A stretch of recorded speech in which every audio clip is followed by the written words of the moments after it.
Hey everyone, my name is Sanon and I have a background in data engineering.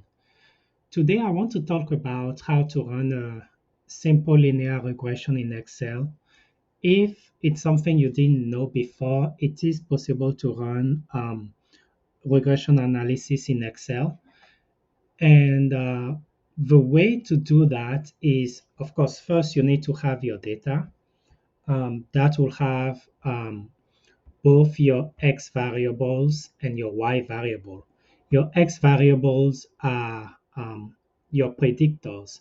And in this case, it's the year of experience in a corporate role or in any job, really, and your y variables. The y variable here is salary. So here we are trying to predict salary using the number of years of experience. Now, to run a simple linear regression in Excel, you'll need to go to Data. Let's say if we were on the Home tab, you'll need to go to the Data tab, and all the way to your right, you'll find the Data Analysis package in R. So what you'll want to do is click on it, and there are a few different function and analytics tools that you can use here, but we want to focus on regression. So we'll click on regression and then click OK. So what we want to do now is to select our y variable. You can see that I've run this regression earlier. And then we want to select our x variables, which is our predictor.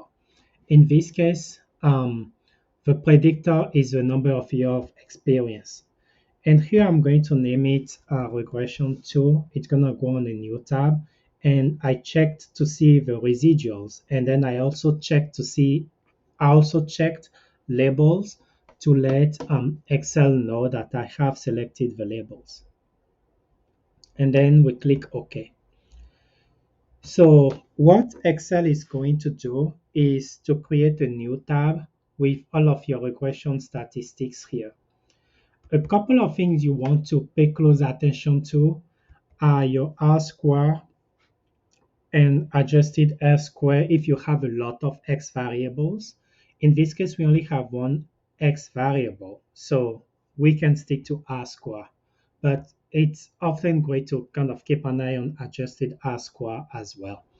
The R square tells you how much of the changes observed in your dependent variables is explained by your independent variables. So what this means is how much of the variations in salary is explained by the years of experience. And in this case, it's well over 95%. Ideally, we will want R square to be over 80%. So this is great. It looks good for our model. It's a good sign. Then we want to look at p-values. Ideally, p-values should be lower than 0.05. That tells you that your predictors and your intercept are statistically significant. In this case, both are statistically significant because they are well under 0.05. In this case, there are a whole bunch of zeros before the numbers even show up. So um, the years of experience is a statistically significant predictor here, and the intercept is also statistically significant. You also want to look at the t-stat. Ideally, your t-stat should be above 2 or lower than above or equal to or lower or equal to -2. And we meet these conditions here. Something else you'll want to look at is your F statistic. In this case, it's the p-value for your F statistic. It's called here in Excel. It's called significance F, and it helps you understand whether your predictors as a whole together, working together, help basically whether your predictors working together are statistically significant.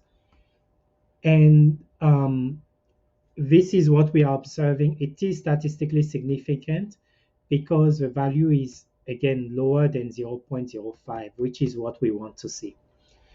At the bottom here, you have the predictions from Excel as part of the regression, and your residuals are here.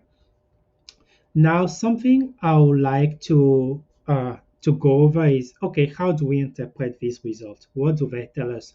We've looked at the R-square, the p-value, the t-stat, and even the p-value of the S statistic, and all of those make sense to us and look good. So what we want to do now, okay, what is this model telling us? So the intercept tells you what your y variable is when everything else is considered zero. So in this case, assuming that the year of experience is zero, your y variable will be 24,848. So that's what the intercept tells you.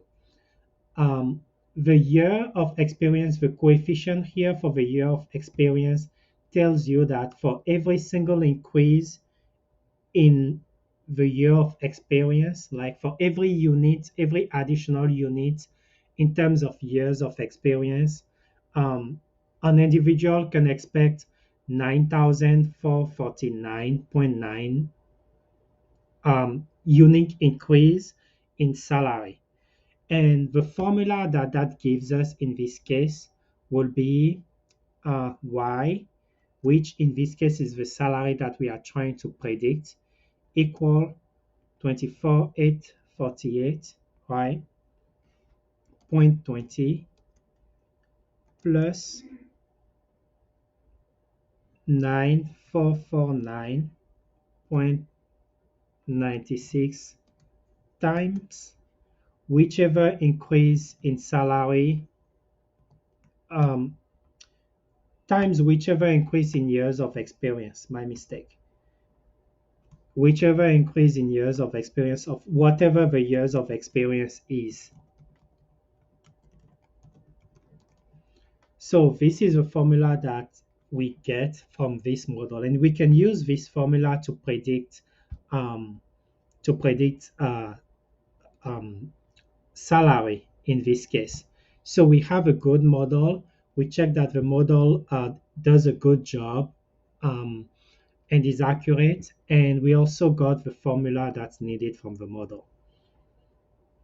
So thank you for watching, and I'll see you in the next video.